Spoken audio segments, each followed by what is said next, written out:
This episode is brought to you by Progressive Insurance. Do you ever think about switching insurance companies to see if you could save some cash? Progressive makes it easy. Just drop in some details about yourself and see if you're eligible to save money when you bundle your home and auto policies. The process only takes minutes, and it could mean hundreds more in your pocket. Visit Progressive.com after this episode to see if you could save. Progressive Casualty Insurance Company and Affiliates. Potential savings will vary. Not available in all states.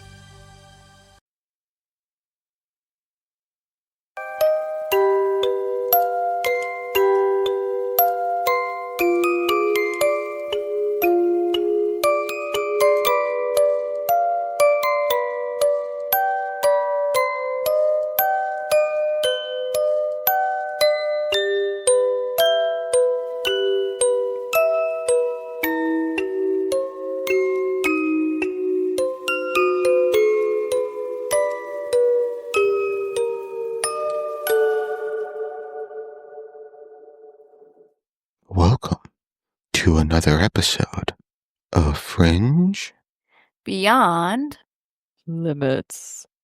I Still Sounds like you just relieved yourself. did. It felt so good. You are recording this, right? Yes. Just a friendly reminder to press record. Okay, I did. Okay. Thankfully, I did. All right. Yeah, so... How was that exhale for you? Oh, words cannot describe what I went through. Oh, gosh. So, how's everyone doing this fine Sunday evening? Sunday. Okay. Yeah? PG, I don't want to go to work tomorrow, though. No. I don't think a lot of people, look forward to going to work on a Monday. Because the weekend goes by so quick. Yeah, I agree. By the time you finally feel relaxed, you gotta go back to work. Yes. You should just quit. No, I don't have enough money to quit. Do it. So, Sell strawberries on the side of the highway. ooh, Fine. there you go. That sounds like a great idea. On the corner. What are you selling them? Yeah, what? What's going on? Drugs? Something. Blowjobs? What's happening? What's happening? I want a refund if that's the case. I mean, my I'm initials are returning BJ. mine. Oh, sure. Yeah, your initials are BJ. That's true. Yeah, so is Brian's. Yep. You got BJ squared over there. Yep. It's a 24/7/69 fest. I love it. Boy. I know, we always joke around, we're gonna name all of our kids with a B, so that way, we have a big family of BJs. I can't wait. In the family. Yeah, I can't wait to tell your daughter that. I'm looking forward to it. So went out to dinner Wednesday night to this Mexican place. Me. And Google. Ancho and agave. and I was only able to eat half my burrito. And he wanted to order all 14 tacos that they had. And he only able to eat half a burrito. The reason I only ate half my burritos because I filled up on margaritas beforehand. 2 margaritas that are mason jars. They're so They're good. not even Like that the big. fish bowl type of thing. Oh, No. it's not big. No, it's not It's big. the smaller mason jars. Not like the ones that the big ones that we use for tomatoes. It's like half of that. Yeah, but also my stomach is shrunk. So 2 of those filled me up. Should have gone pee and then you could have finished your burrito. Oh, I wish I could have. He had to crawl over Missy. It was pretty funny. Yeah. He was basically teabagging her. Yep. So we sat in this it was booth. a U-shaped booth. Mm-hmm. And Missy gets in first. So me and Brian and I were right in the middle of it. Then Missy gets in because we were waiting for my other sister and my niece to come. So they were going to sit on the other side. So Missy gets into the corner and she was so far away she can barely reach the table. So Frank's like, do you want to sit at the end so I can sit in that part? And she's like, yeah. As she's scooting over, all of a sudden we see Frank climbing on the booth to get around her. Yeah, I stepped up on the booth and I stepped over her and I squatted back down. And they're like, wow, we didn't know you were that nimble. I'm like, And when he did it, I'm made athletic. Sure, his front was in Missy's face. Oh, 100%. Not the first time she's seen that. But Praying it's the last time. she does. but it's not going to be. All like we would have laughed if he fell while trying to climb over and trying to get back into the seat. Listen, you guys think that I'm not athletic when I am actually secretly very athletic. Still in my old age. Brian was kind of shocked on how limber you were. I'm tough. I am. I just don't show it all the time. But How was the burrito? The half of burrito. It was really good. It was really, really good. I'm a big fan of like shrimp burritos. Shrimp burritos? Shrimp arroyo. Oh. Yeah. So it was really good. Margaritas were even better. It was strawberry pineapple? Yeah, it was strawberry pineapple. That one's my favorite there. So good. They think they should do flights of margaritas. I wish they did, but they don't. You should write them a letter. Yeah. Yeah. And then tell them you want a royalty. Right? Yeah. What, Lynette, you drink margaritas? I do. On the rocks or frozen? I don't get all rocks. Ugh. I don't get all fancy with them, though. No, like a regular margarita or like a basic bitch. A spicy one. I like the jalapeno ones. Yeah, that's fine too. Yeah. They had a mango habanero one. That sounds delicious. Yeah, I could get on board with that. Or just like the jalapeno pineapple one. That's always a good one. Mm-hmm. Yeah, they had a regular pineapple, a regular jalapeno one. And then they had jalapeno cucumber's a good one. Can't think of the coconut cocktail. Like a pina colada? Yeah, they have that, but in a margarita. Yeah. I don't know. The Mexican food down here is terrible.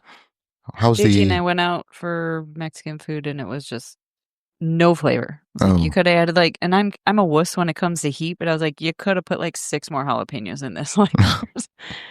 Nothing. How's the Italian food down there? There's a couple really good spots. Actually. Are there? Yeah. Okay. I wouldn't say it's like traditional mom's kitchen Italian, more of like a modern Italian, but still delightful. Yeah. Yeah, I always thought about going to one of those towns and just opening up my own Italian restaurant. Dude, only serve tiramisu and tomatoes. I could do tiramisu. I could lasagna. You put meat in your lasagna. Yeah, but I could do it. Makes a vegetarian one. Yeah, I make a vegetarian one. I do spinach and ricotta. That's how I do. Yeah. Yeah. Lasagna. I could just. You're talking some people throw zucchini and weird stuff in their lasagna. I'm like, okay, you're getting a little weird on me. Yeah. Thanks for actually, you know what is good is if you throw eggplant in it. Yeah, I could do that. Yeah, that's actually pretty good. But yeah, I can do chicken marsala. I can do chicken limon. Can you make fish bacalao? I can learn how. My aunt knows how, so I could learn how. Is that what you want? Oh my gosh. Yes, please. Okay. I had some when I was in Italy, and I was like, have I been missing this my whole life? It was so stinking good. Yeah. Yeah. That was one of our 7 fishes that my mom would make on Christmas. Was bacala. Hook me up with a recipe. Do you remember how to make her tortellini? I've never, number one, there's tortellacci. And didn't she make small ones? Yeah. Yeah. I don't like the small ones. Tortellacci bigger? Yeah. Yes, you are correct. But I don't like the small ones. I like the big ones. Well, you want more filling to your pasta ratio? Yeah. He likes bigger stuff. That's right. That's all I'm used to, But do you remember how to make it? Like what she put in it? I have the recipe here. I have all of her recipe book still in my house. Because that takes all day to make, doesn't it? Because it's a lot of Yes. So you have to make the dough, then you make the filling, and then you spread it. Stuff it all. You spread it out and you put a dollop, 2-3 inches apart, and then you cut them into squares, and then you fold them and put them in a little knot, and then you have to freeze them. So yeah, but they're really good. And you boil it frozen? Yep. Oh, okay. Yep. So yeah, it's so good. How about braccioli? What was that? Braccioli? I don't know. My mom always calls it brajol. It's brajol. It is brajol. No. Yeah. That's not exactly how it's pronounced. Spelling wise. It's brajol. That's. Anywho. The fight of the Italians. I'm like, which one's correct? We need a Rosetta. I have my mom speaks New York Italian. Yeah. Everything, all the letters get dropped off at the end, and I'm like, what are you doing? That's how it's pronounced. No, it's not. Yeah, you got the prosciutto. Mozzarella, bruschetta. Prosciutto. You got the prosciutto. Capicola. Some mozzarella. Yeah. You sound like a Guido. Yeah. No, I do have a recipe. I do have my mom's recipe for a brajol, and I've been meaning to make it for like the past 6 months, and I just have not gotten around to it. I might go back to having one meat dish if you make some. Done. What's a brajol? Is it flank steak? Yeah. Or skirt or skirt. Flat pounded. Yeah. Flat pounded steak. And you have a piece of prosciutto. And was it breadcrumbs? Crumbs and raisins or currants. Yeah. And you roll it up and you toothpick it so it stays, and you cook it in the sauce like that. Oh, magnifique. Mm-hmm.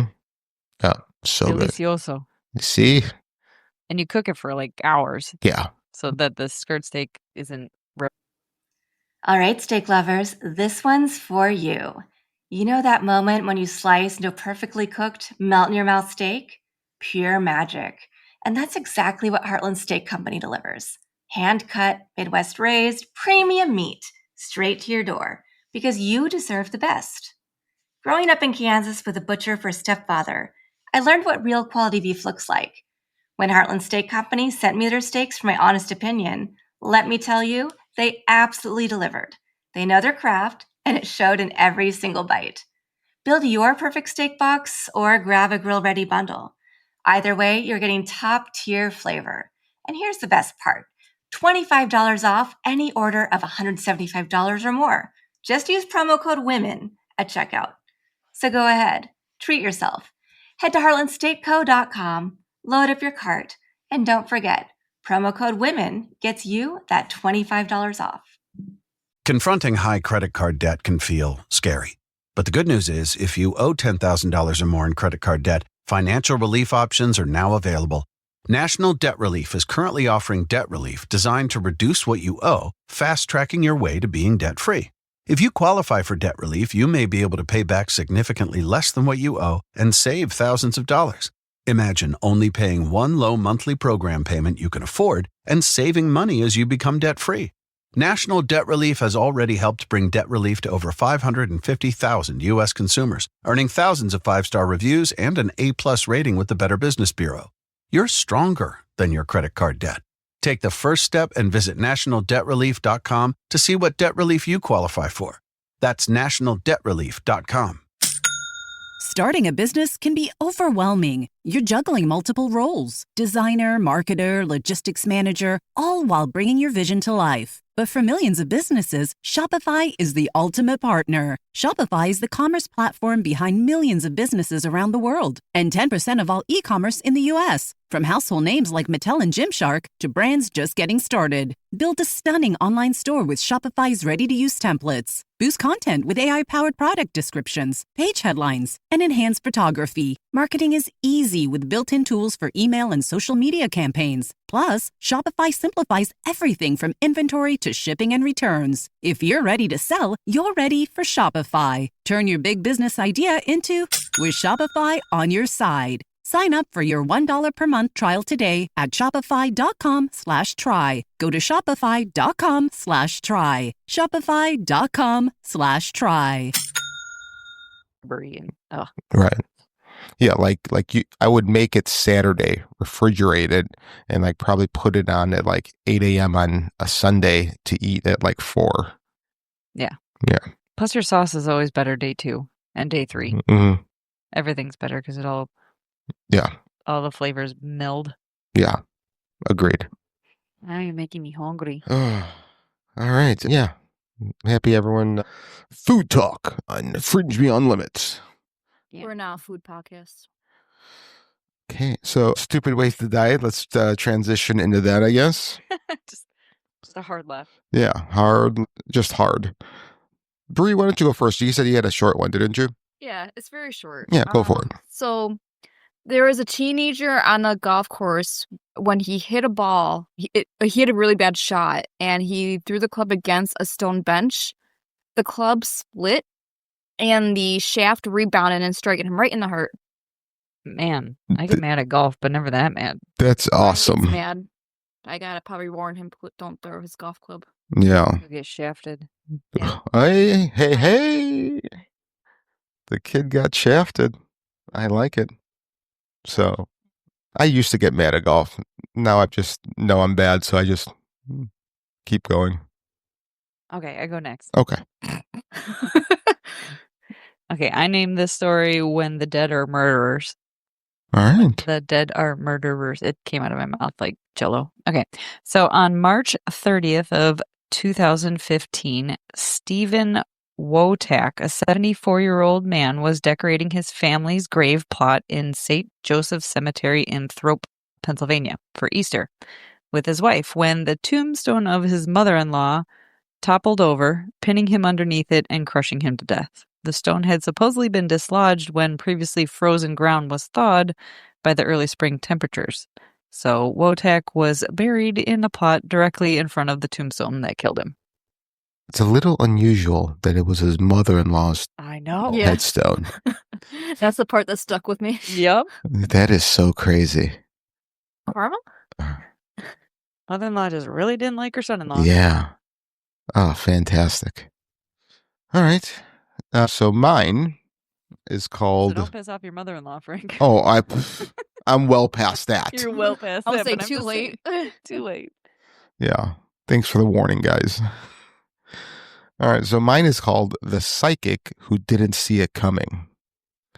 This happened in 2001 in Dublin, Ireland. A self-proclaimed psychic medium, Gwyneth Meager, was giving a seance at a private home, claiming she could contact spirits from beyond the veil. During her dramatic trance, she suddenly collapsed and died of a brain aneurysm mid-ritual. Guests reportedly assumed it was part of the act until paramedics arrived. Cause of death? Irony so thick, it's paranormal. Moral? If your medium suddenly drops dead, maybe it's time to cancel the rest of the reading. No. That's amazing. But even mediums and psychics, like a lot of them have said that they can't foretell their own demise. They can't do a reading. Only speak to the dead. They don't fortune tell future. Well, I mean, I kind of probably inappropriately, I lumped them all in the same category. Probably wrongfully, On this man. Yeah. John. All right. John. Hey, wait. I smell burnt toast. What does that mean? Do you have an egg on your front porch again? No, that's a sign of you having a stroke. Did you guys not know that? No. Oh, and I know weird things. I don't know that. Yeah, it's either a stroke or an aneurysm. I'm pretty sure it's a stroke. But yeah, if you just out of the blue start smelling burnt toast and there's no burnt toast anywhere near you, go get medical help immediately. So, what? Like, why is that the smell we smell before that happens? I don't know. I straight up type in, is smelling burnt, and then Google finishes toast a sign of a stroke. There you go. So it says it's typically not a sign. However, it can be a symptom of other conditions. Okay.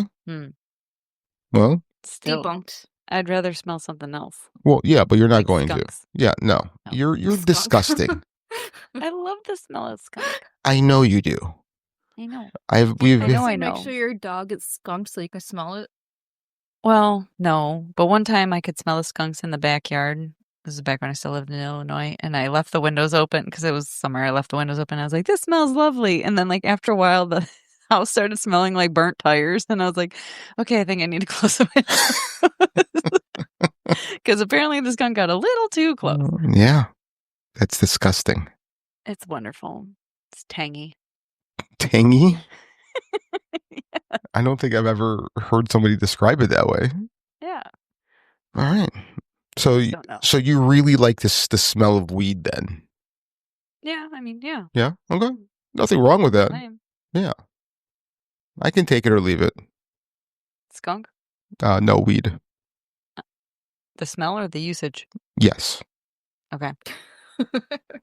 Yeah. I mean, I don't like the way I feel on it, but there is a lot of good things that come about of it, I suppose. Yeah. I don't know. All right. Well, ladies, what are we doing? What are we doing today? We're talking about more obituaries. Ooh, obituaries? Yeah. Are you guys trying to tell me something? Maybe. Mm. Dearly beloved, we gather here to say our goodbye. We gather here to piss on Frank's grave. She was singing around. Yeah. Oh, okay. Wait, is that go? Yeah. Right? Yeah. Yeah. La Vie Boheme. Okay. We did that musical in my high school, my senior year. And we were on the cover of, I forgot what magazine it was. I went to that show. That's a pretty adult theme for a high school musical. We were the first high school to do it. Yeah, because it's talking about AIDS and gays and yeah. You know, when I was in high school, they had part of the AIDS quilt traveling the country, and one of the stops was my high school, and I got to see it. Just thought I'd share. There was a quilt. All right. So let's go back to these obituaries, because I think that's going to be better. All right. So what we have, like 20 or so of these, like, just weird obituaries, which I love. Yep. Some death burns. Yeah. All right. So number one. Drops. Yeah. Like, how shitty would it be if somebody couldn't tell you off in life, but waited till you died and then put it in a paper for everyone to see how shitty of a person you are, and you can't defend yourself. Because if you think about it, whenever someone dies, you're always like, "Oh, this person's so good." Like, you always hear good things, but no one ever says bad things. So it's a good. It's nice to see something like that. Refreshing. It should be taken as a warning. Don't be an asshole. Otherwise, that might be how the world remembers you. Hey, you know what? This is a PSA episode. I like it. Yeah. Here's what could happen. All right. You do you, boo. Yeah. All right. So, number one, Leslie Ray Popeye Charping, Galveston, Texas, lived from 1942 to 2017. Charping was described by his daughter as an abusive and difficult man who left emotional scars on those around him. He was known more for what he failed to do than for any contributions. He did not maintain strong relationships, and his actions led to lifelong resentment from his children. He passed away from cancer. Though his family did not provide detailed information, his daughter wrote the biting obituary as a release of a long surpassed pain. And the obituary excerpt reads, Leslie Ray Popeye Charping was born in Galveston on November 20th, 1942, passed away January 30th, 2017, which was 29 years longer than expected and much longer than he deserved. Damn. Yeah, that stings a little bit. Next one, Kathleen Demlow, 1938 to 2018, Minnesota. Kathleen became the center of viral attention when her children wrote a scathing obituary after she abandoned them in childhood. She had left her family to start a new life, leaving her parents to raise her children. She died at 80 years old after years out of contact with her children. Her estranged relationship was never repaired. And her excerpt reads, she passed away May 31st, 2018 in Springfield and will now face judgment. She will not be missed by Gina and Jay, and they understand that this world is a better place without her. Oh, man. Wow. She will not be missed. Don't blame them, because God only knows what they had to go through. But I can't fathom not liking someone so much that, let's write their obituary and start off with saying she won't be missed. To me, I just wouldn't even write an obituary for that person. It's just no, they don't deserve one. They don't deserve the recognition. Yeah. I mean, I see it both ways. I agree with you. But then I also see, you know what? I'm going to tell the world who this fucking person really is. You know? Basically putting the last word. Yeah. Yeah. So I see it both ways. God damn. All right. Next one. Florence Flo Harrelson, 1959 to 2024 in Maine. Flo was remembered by her daughter, Christina as a woman who had deeply hurt many of her family members. Her addiction issues and unstable lifestyle left permanent damage to her relationships, and her obituary reflected the unhealed wounds she left behind. Reportedly passed due to complications related to substance abuse, though specifics were not publicly disclosed. And this obituary excerpt reads, Florence Flo Harrelson, 65, formerly of Chelsea, died on February 22nd, 2024, without family by her side due to her burnt bridges and a wake of destruction left in her path. Jeez. That's amazing. Like, this is sad, Kinda, yeah. Like it's sad, for the family members that went through whatever horrible situations that got them to this point, but also sad for the person that died too. It's like, I don't know, like in your final moments, I mean, I feel as though that like something good had to have come from your existence in this world. I don't know. The fact that you brought forth offspring, maybe. Yeah, right. That's what I'm saying. Even you being a horrible person could have taught people a lesson on how not to be. Like I say that about my dad and the shit I went through is like that taught me the kind of person not to be. So, yeah, I don't know, but that's fucking harsh. All right, Dolores Aguilar lived from 1929 to 2008 in New Mexico. Dolores' family did not attempt to sugarcoat their experience. Her obituary painted a portrait of a woman estranged from her children and seemingly indifferent to their well-being. It offered a brutally honest, if painful, summary of their unresolved resentment. She died at age 79 with limited contact with her surviving children. They used the obituary as a final means of expressing truth over tradition. So this obituary excerpt reads, Dolores had no hobbies, made no contribution to society, and rarely shared a kind word or deed in her life. There will be no service, no prayers, and no closure for the family she spent a lifetime tearing apart. Yep. Jesus. Wow. Like, I feel like they just keep getting more brutal. I mean, that, like, there will be no services, no prayers. Like, Jesus Christ. All right. Cornelia June Rogers Miller lived from 1928 to 2010 in North Carolina. June's obituary was brief and sharp. Some family members contested it, suggesting that it was written by a disgruntled relative. However, it still highlighted a lifelong struggle with addiction and its isolating effects. She died alone, her final years marked by estrangement and mental health issues. The obituary may have reflected just one painful side of a more complex story. So this excerpt is just one sentence. She died alone after a long battle with drug addiction and depression. See, that one sentence isn't that bad compared to the others. Yeah, but it is just one sentence. Yeah. So I don't think it's that bad, I agree, but it being that short and sweet there's a lot of things it sounds like they did not want to open that box up again. Biting your tongue. Yeah. Jesus.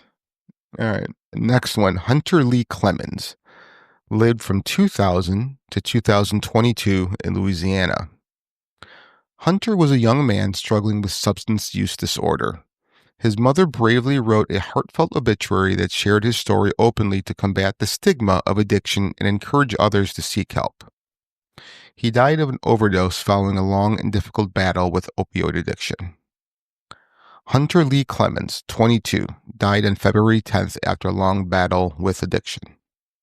That one's sad.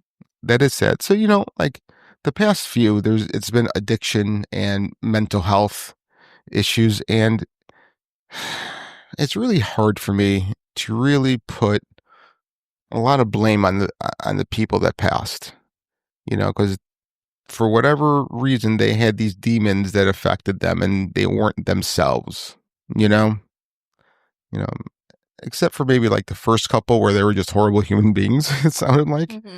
But these were like addiction and mental health issues. I mean, you're still responsible for your actions. I get that. But at the same time, it's like, you're being affected, by so many scars that just haven't healed yet, and you don't know how else to handle it. I don't know. I digress. Yeah, I don't know. It's hard because, yes, mental health changes, who you are. And, sometimes people just don't understand, but sometimes people are real assholes. Yeah. When they're hurting. You know what I mean? Like, and it causes such a ripple effect. Absolutely. And it burns a lot of bridges. So, yeah. Yeah. But no. I hear you. Yeah. No, I think you and I are on the same page, just pointing out the different ends of the spectrum, Yes, no, maybe so. Yeah. Yeah. Sorry. Okay. No, you're fine. I'm just like, oh, did she piss at me now? Jesus. Makes you pissed. She's going to write your obituary. I was right just now. about to say that. She's going to write her my fucking obituary. All right. It's just going to be a sigh. It's just going to be a asshole. Renee Mandel Corin lived from 1937 to 2021 in Texas. Renee was a colorful, opinionated woman with a huge personality. Her son, Andy, wrote a humorous, viral obituary that highlighted her contradictions, quirks, and fierce love for her family, all wrapped in dry wit. She died from natural causes at age 84. Her legacy lives on in laughter. The obituary excerpt reads, "A plus-sized Jewish lady redneck died in El Paso on Saturday." That's awesome. Oh my God. That's awesome. That's actually fun. That reminds me of like the relationship I had with my mom. That was fun. All right.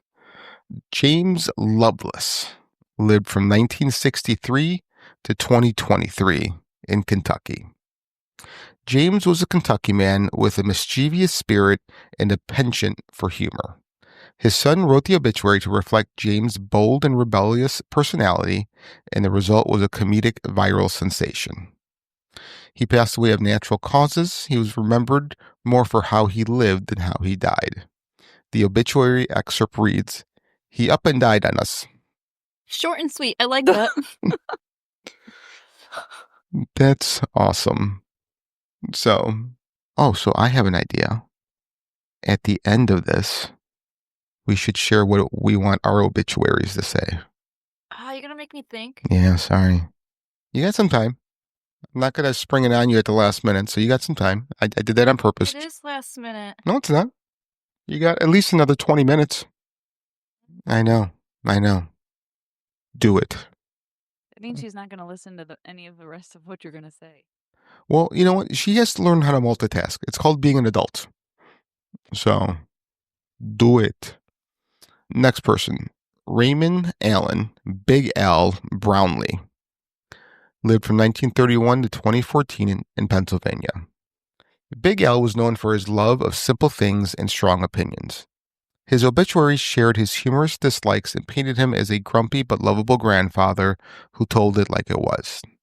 Died of heart-related complications in his 80s, leaving behind a legacy of laughter and grumbling. His obituary excerpt reads, "He despised canned cranberry sauce, reality TV shows, and anything to do with the Kardashians." Amen. I agree. That's awesome. I agree. That man, I think that's me. I think that was like a split of my soul that lived on in a different life. Missy would disagree about the cranberry sauce, though. Yeah, that's fine. She can like it all she wants. I don't like it. So, all right. She's the only one I think that actually likes it. No, Carrie does. Oh, yeah, that's right. Yeah. I don't. Yeah, I don't mind it. I'll eat it because it's there, but, it is what it is. Fresh cranberry sauce, fine. Canned? Yeah, Missy and Carrie love the canned jelly. The one that, like, take it out and it's the shape of the can. Yeah. You gotta. Yeah. So gross. I know, but it's fine. I mean, it's all right. I've put worse in my mouth, We know. I'm sure. Yeah. So Walter George Brule Jr. lived from 1933 to 2014 in Delaware. Walter was a fun-loving man who wrote his own obituary. He had a sharp wit and a flair for self-deprecation. His farewell was packed with humor and humility, reminding everyone to live and laugh. He died of natural causes and left behind not only loved ones, but one of the funniest obits ever written. This obituary excerpt reads, "There will be no viewing since his wife refuses to honor his request to have him standing in the corner of the room with a glass of Jack Daniels in his hand so that he would appear natural to visitors." I like that. That's awesome. You know what? Maybe I'll write my own. Oh boy. You could. Yeah. Would you guys write your own? Make sure you put that in your will that Missy has to post it, because Missy probably won't post it. Yeah. Would you guys write your own obit? No. Maybe, because if I live to be 200, nobody's going to be around to write one for me. This is true. Do you think you're going to live to be 200? That's my plan. Okay. I hope you succeed.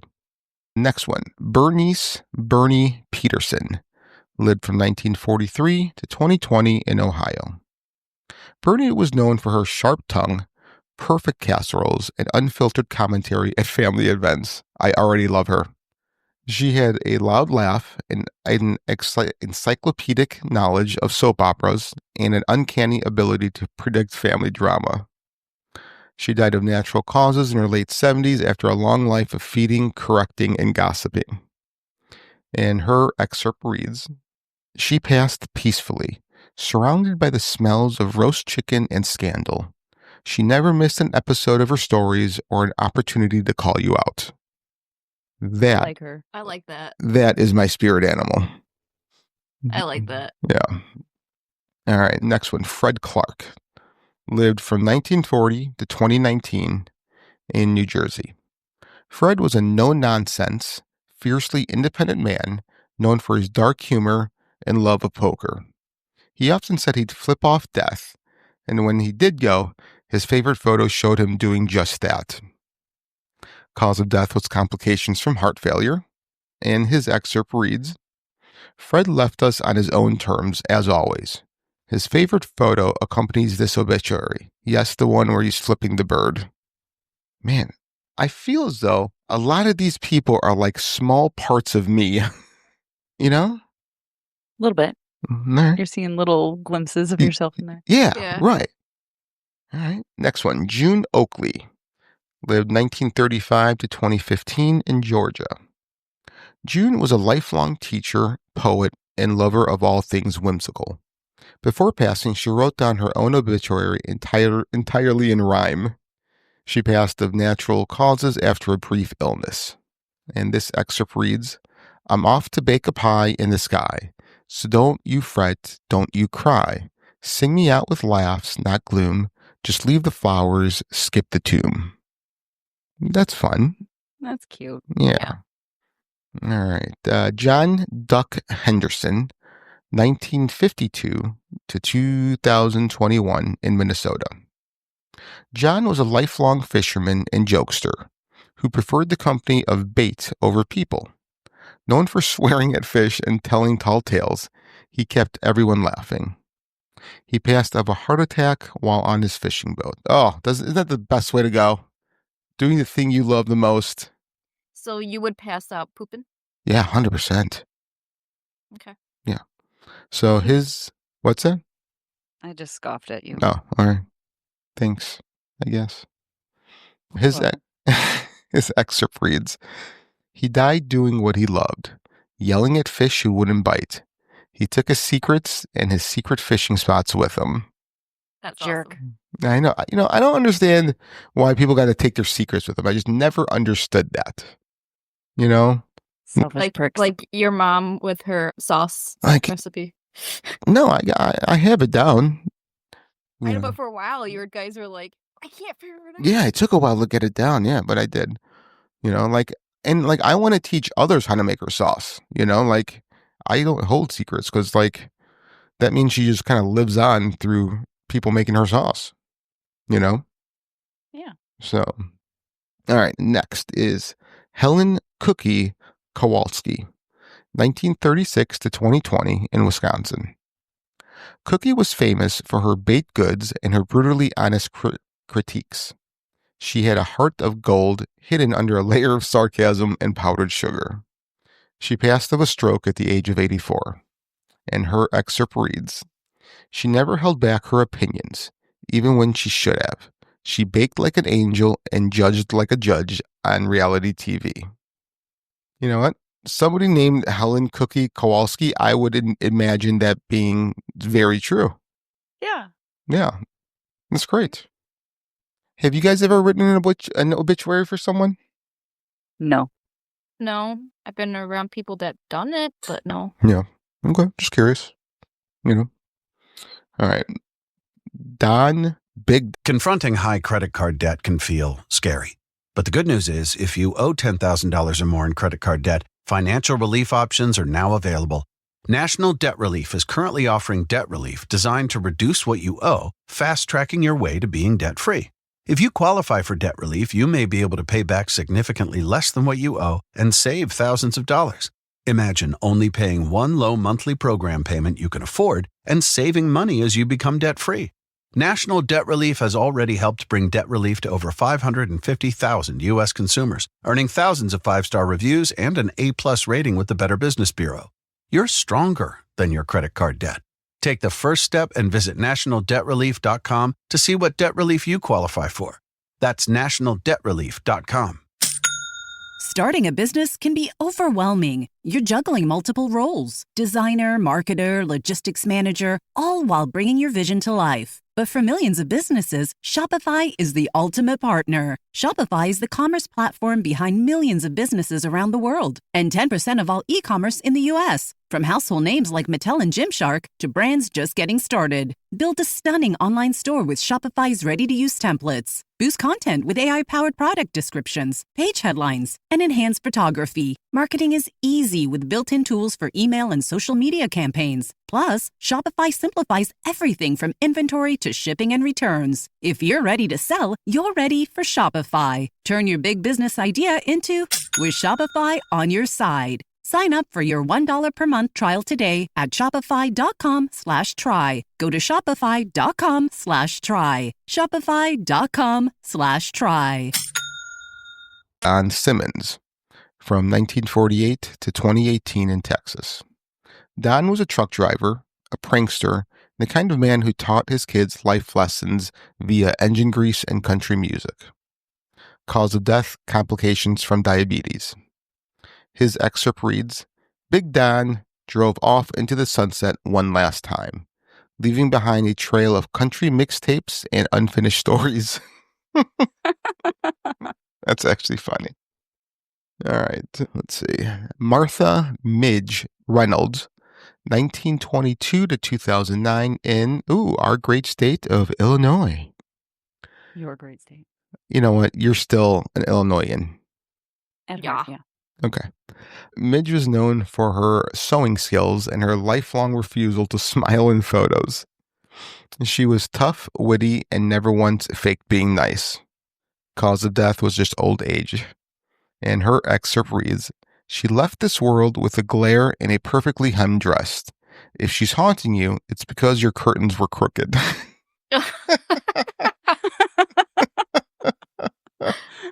Now that's someone after my own heart. Yeah, that is. Oh, that's too funny. So, I have a couple of books that my aunt made of pictures, old pictures of our family from back in the 1930s and 40s and 20s all the way to current. And nobody smiled in pictures. And do you guys know why? Because it took too long to take the pictures. They had to stand still. No, that's not why. Not bad. Not that recent. What year? I didn't hear what you said. The 19. I was only half listening. Okay, great. 1930s, 1930s, 1940s, and up. I don't know. Well, the reason why is because smile. Yeah, it's because they had bad teeth. They didn't want to show off how bad their teeth were, so no one smiled. No teeth smiled or straight faced it. Yes. So back in poor ass country Italy where my family's from, they couldn't afford to go to a dentist. So, Yeah, the more you know. Next one is Captain Patrick O'Reilly from 1950 to 2022 in the state of Michigan. A recreational sailor who insisted on being called captain despite never touching ocean water. He wore his captain's hat everywhere. His cause of death was cancer, and his excerpt reads, Captain O'Reilly set sail on his final voyage. We assume he's arguing with St. Peter about the boat's wind resistance. Oh, that's funny. All right. Rick Pantier from 1961 to 2020 in Wyoming. Rick believed pants were a social construct and avoided them as much as possible. He was a relaxed, pants-optional guy who loved his freedom. Passed away of natural causes. And the excerpt reads, Rick died how he lived, pantsless, peaceful, and unbothered. That's awesome. That sounds like you. That does sound like me. Was he in the pooling it then all the time, I'm assuming? Oh, totally. Yes, 100%. Okay. All right. Let's see. Next one. Edward Eddie Malone from 1946 to 2023 in Nevada. Eddie was a lifelong gambler, joke teller, and collector of unpaid IOUs. His last wish was that his obituary include his debts so his friends would finally pay up. He passed from complications from liver disease. And the excerpt reads, If Eddie ever lent you money, now's your chance to pay him back, or you'll be hearing from him in your dreams. Yeah. I mean, yeah, that sounds right. Okay. Next one is Marianne Teresa Johnson Reddick. And it just says Nevada 2013. They didn't give a, beginning year or birth year. All right, so Marianne Teresa Johnson Reddick was a Nevada mother whose 8 children publicly denounced her in a 2013 obituary, accusing her of years of physical and emotional abuse and describing her as evil and violent. She died at the age of 78 on August 30th, 2013 in a nursing home in Reno following a battle with bladder cancer. And the excerpt for her reads, She is survived by her 6 of 8 children, whom she spent her lifetime torturing in every way possible. We celebrate her passing from this earth and hope she lives in the afterlife, reliving each gesture of violence, cruelty, and shame that she delivered on her children. Damn. Wow. That's a bitch slap. Jesus. I mean, if she deserves it, so be it, but goddamn.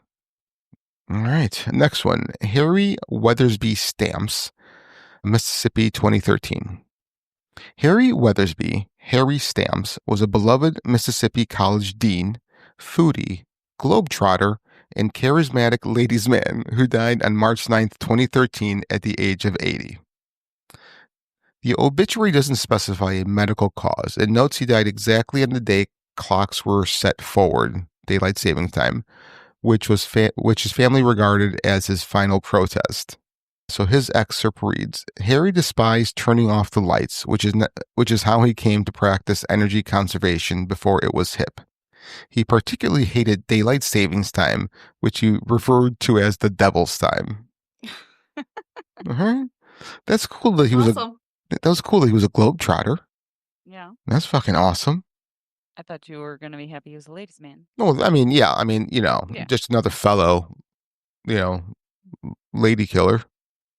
But globetrotter was I think, even cooler. Mm-hmm. All right, next one. Michael Flathead Blanchard, Montana in 2012. Michael Flathead Blanchard, born July 1944, died in 2012, was a colorful Colorado community activist, NRA life member, biker club founder, and notorious rebel. The obituary doesn't specify a medical cause, but his obituary bluntly states he passed away. So this excerpt read, died as a result of being stubborn, refusing to follow doctors' orders, and raising hell for more than 6 decades. He was a lover of life, but he can never quite master the fine art of the DUI checkpoint. Jesus. Oh, that's fantastic. That's lovely. All right, so we got one more here. And Lynette, do you want to give your segue into this one? Sure. So when we were pulling this episode together a couple months ago now, I got news that a girl I went to high school with had passed away, and she had the most funny and colorful obituary. I thought it would be a fun way to maybe end with something maybe a little more lighthearted than some of these burns Yeah. that have been tossed out. So I don't know. She was just a really cool chick, and we never talked after high school, but I just thought that would be nice to add in here. Yes, I agree. So this is in honor of your friend. So her name, Jeanette Louise Rogers Ward, February 18th, 1985 to May 27th, 2025. So her obituary reads, Jeanette was in every sense of the word an original. She turned heads and captured hearts with a gothic glam style all her own. Closets overflowed with carefully curated black ensembles, a collection of meaningful tattoos, handmade cosplay outfits, and her signature horned and skull-topped headpieces that left con attendees, fair folk, and fellow Gothinistas in awe. Whether it was her whimsical petal beetlebug taxidermy, vintage tarot collages, or lovingly handcrafted gifts, Jeanette had the rare gift of turning the unusual into the unforgettable. She was a proud geek and a fierce supporter of the Chicago goth scene, a devoted Ren Fair attendee, and a familiar presence at pop culture conventions. Her Spotify playlists were legendary, a genre-bending journey through dark wave, industrial Nordic folk, Broadway musicals, and fantasy film scores. Jeanette didn't just listen to music, she lived inside it. To say Jeanette was a fan of sci-fi would be an infraction against the Federation. She adored Star Wars and was known to cosplay as a Sith Lord, and was such a devoted Star Trek The Next Generation fan that she went full fangirl meeting the beloved Starfleet android Data, portrayed by actor Brent Spiner. Her love of dark fantasy was equally strong, proudly displaying collectible figures and artwork from Labyrinth, The Dark Crystal, and Legend. And yet, great movies. Yes. And yet her romantic side always had time for Moonstruck, a film she could quote from beginning to end like sacred scripture. Whenever Phantom of the Opera came to the stage, you could bet Jeanette had a seat reserved and walked the red carpet styled in a black lace gown and dramatic makeup. Jeanette was loved by many. Some knew her as a fellow goth, a fair maiden, oddities artist, cosplayer, or con buddy. Others only through a social media interaction or a smile exchange at an event. But for those lucky enough to truly know her, Jeanette left behind a constellation of unforgettable moments, fierce hugs, roaring laughter, and a warmth that somehow glowed from within the darkest aesthetic. She was the kind of person who made you feel like you belonged, who made the weird, the mystical, the misunderstood feel like magic. Her family asked, in lieu of flowers, donations be made to her favorite animal rescue or shelter in Jeanette's honor. It's what she would have wanted. A world where every creature has a place to feel safe, loved, and just a little bit fabulous.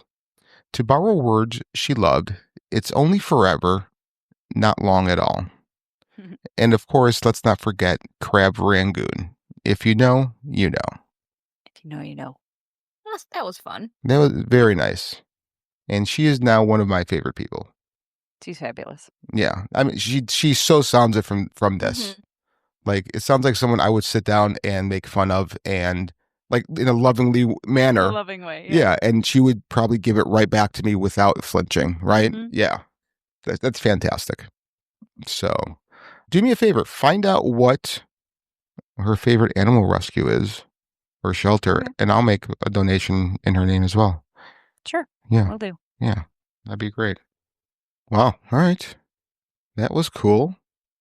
So did we write an obituary? I had ChatGPT write me one. Oh, yeah? Yeah. All right. Do you want to read it? Sure. I haven't read it actually yet, so I just copied and pasted it in here because you made a quick assignment for us? Yeah, sorry. Okay, so this is ChatGPT's obituary for Lynette, and it's entitled, "Don't Eat That, It's Not a chanterelle." Okay. Lynette, avid mushroom forager, bird whisperer, globetrotter, conspiracy connoisseur, and relentless truth seeker, has finally left this mortal plane, most likely because she figured out how this simulation works and decided to unplug mid-snack. She passed away peacefully, surrounded by chaos of her own making. Witnesses say her final words were, if I die and y'all let anyone put fly high on Facebook post about me, I will haunt you." And she will. She already had a plan. Known for identifying poisonous mushrooms faster than most people can spell chanterelle, Lynette spent her days in the forest and her nights explaining to friends who did not ask that birds aren't real. But the government is suspiciously obsessed with weather balloons.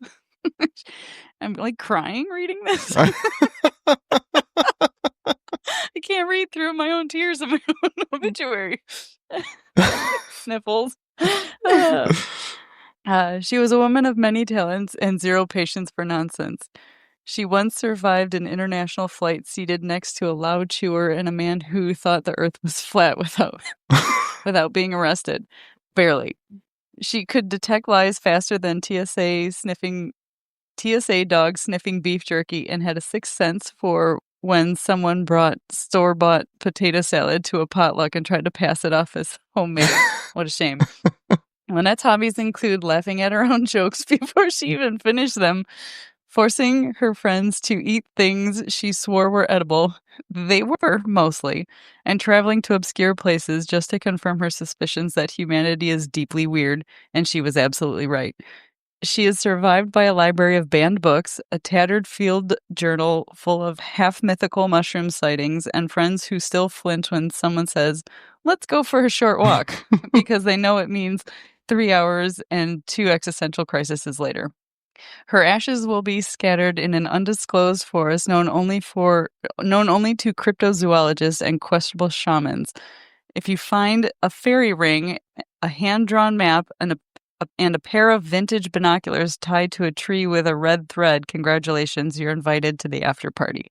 In lieu of flowers, please forward any government documents you've declassified yourself or donate to your local bird sanctuary, but only if the birds there seem a little too smart. And remember, if you're not questioning reality, you're not paying attention. If it looks like a mushroom but smells like despair, don't eat it. And if you feel a cool breeze on the back of your neck while laughing too hard with friends, it's just Lynette cracking up with you from behind. From the beyond, sorry. That's awesome. So ChatGPT knows me so well. So I had ChatGPT also write mine. So I haven't read it either, but I can only imagine from you reading yours. So here we go. Obituary of Frank Paoletti, a legend in his own mind and ours too.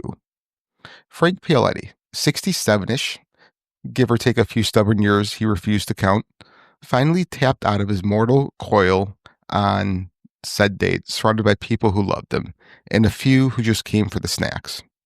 Born sometime in the last century, records are fuzzy, blame the 70s. Frank lived in a life full of opinions, questionable fashion choices, and an uncanny ability to fall asleep during the most dramatic part of any movie. His hobbies included reminding everyone how things used to be, rearranging the garage just to forget where he put everything, and microwaving leftovers to lava-like temperatures. Frank is survived by his patient and loving family, who will miss his famous, almost edible barbecue, his signature eye roll, and the way he always managed to know exactly when the group text was popping off, despite claiming he didn't know how to use his phone. He spent his professional life as a, what does it say? Insert profession here, or as a salesperson, semi-retired sandwich artist, and backyard philosopher. And even in retirement, he continued working, mostly on unfinished home improvement projects and conspiracy theories. Frank believed in 3 things. Coffee should be black, thermostats should never be touched, and yelling at sports on TV actually helped. He was a master of dad jokes, an unlicensed advice guru, and once claimed to have beaten Chuck Norris in arm wrestling, though no one witnessed it. His final wishes include no sad music, no crying unless it's from laughing, and that someone finally figure out what that weird smell in the basement was.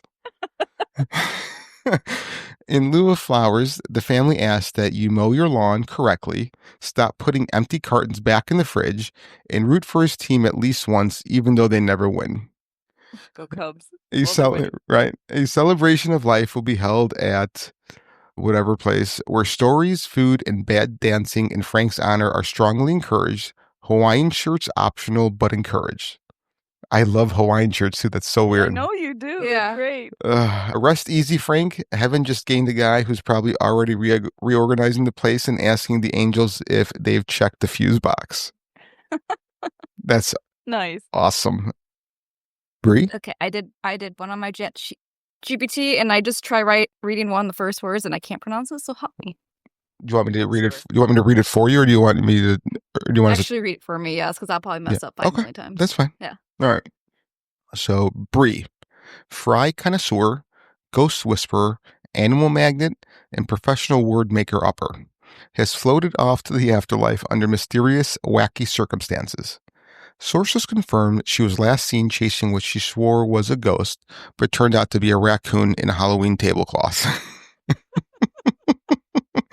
Moments later, she tragically slipped into a vat of ranch dressing and shouted her final made-up word, spectacular.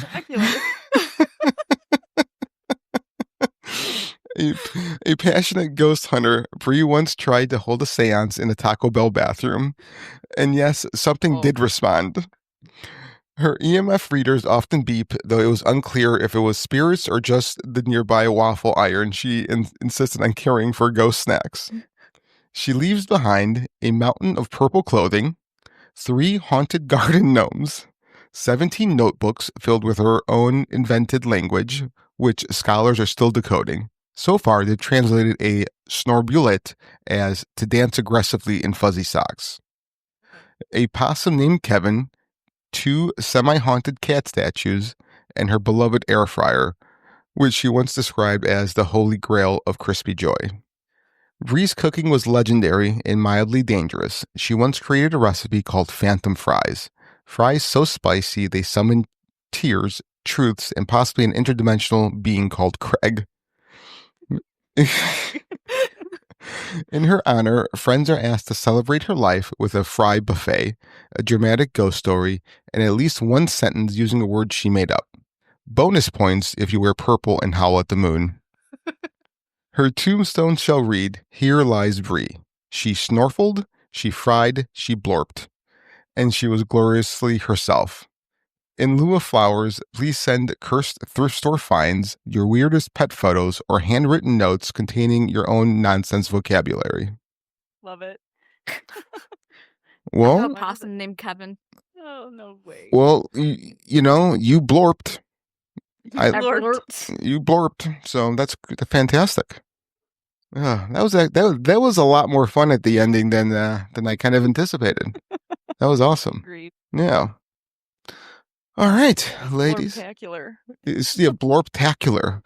God, it took me a minute to sound it out. I was like, that's why I'm like, there's no way I'm going to be able to read this. Oh, that's They're awesome. Your words. Yeah, they are. You made them up. You know? I mean, obituaries don't lie. Yeah. Snorbulate is to dance aggressively in fuzzy socks. I hate socks. I hate snorbulating. Oh, God. Snorbulating. Yeah, and who's this interdimensional guy named Craig? Does Brian know about him? This Craig guy. Yeah, does Brian know him? He's our thruple. Nice. I like the thruple. All right. Well, guys, that was fun. That was a hoot. Yeah. So, anything to add to obituaries in the world, or for you guys? Would you guys add anything to yours? No, would I? Yeah. Or did I? What would you? I probably would take my mushroom hunting grounds to my grave too. Just like the guy with the fish. Stay away from my honey mushrooms and my morels. All right. And my chicken of the woods. And your chicken of the woods. Okay. Yeah, I will I will touch. Nope, I will not. So, I don't think I would change anything. I think I would just leave mine as is. I like it. I don't mind mine. What's that? I don't mind mine. It's got Kevin and Craig in it. Okay. All right, send it to your lawyer. Yeah. Draft it up. Yeah. All right. Get a notary. I'm actually a notary. Oh, you are? Okay. You're a notary? Yeah. I can notarize. How did you become a notary? It's very easy. In our state, yeah, you have to sign up for it. You just sign up for it? Basically, you sign up for it, you pay for it, and then you have someone else as a notary, and then they make you repeat something like a saying, and then you sign it, and then and then you're a notary. That's the stupidest thing I ever heard. It really Were you is. able to say it? No. There are made up words in the notary speech. Yeah.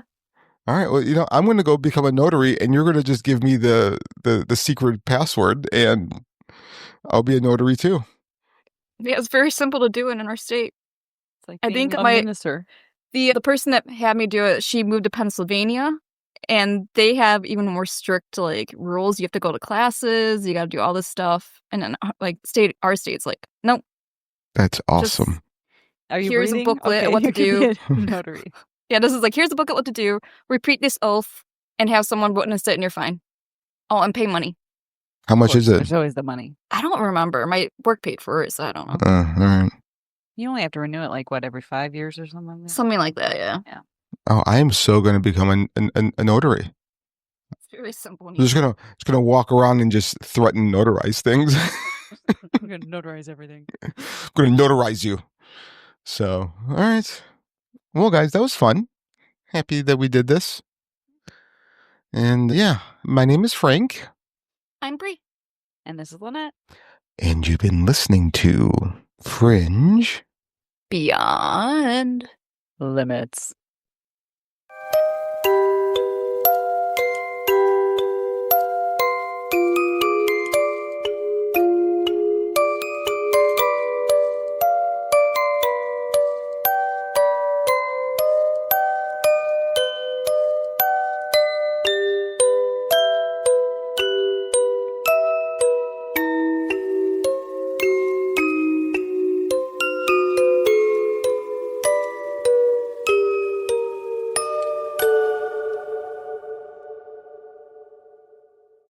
Turn up the chill this September with My Mochi ice cream. My Mochi is scoops of delicious ice cream wrapped in sweet dough. It's creamy, chewy, and totally unexpected. Craving something fruity? Hit strawberry or mango. Feeling classic? Cookies and cream's where it's at. Gluten-free and only 70 calories apiece, My Mochi ice cream's perfect for midday breaks, after-dinner treats, and sneaking one from the freezer at midnight. Grab a purple box of My Mochi today and chew it, love it, repeat.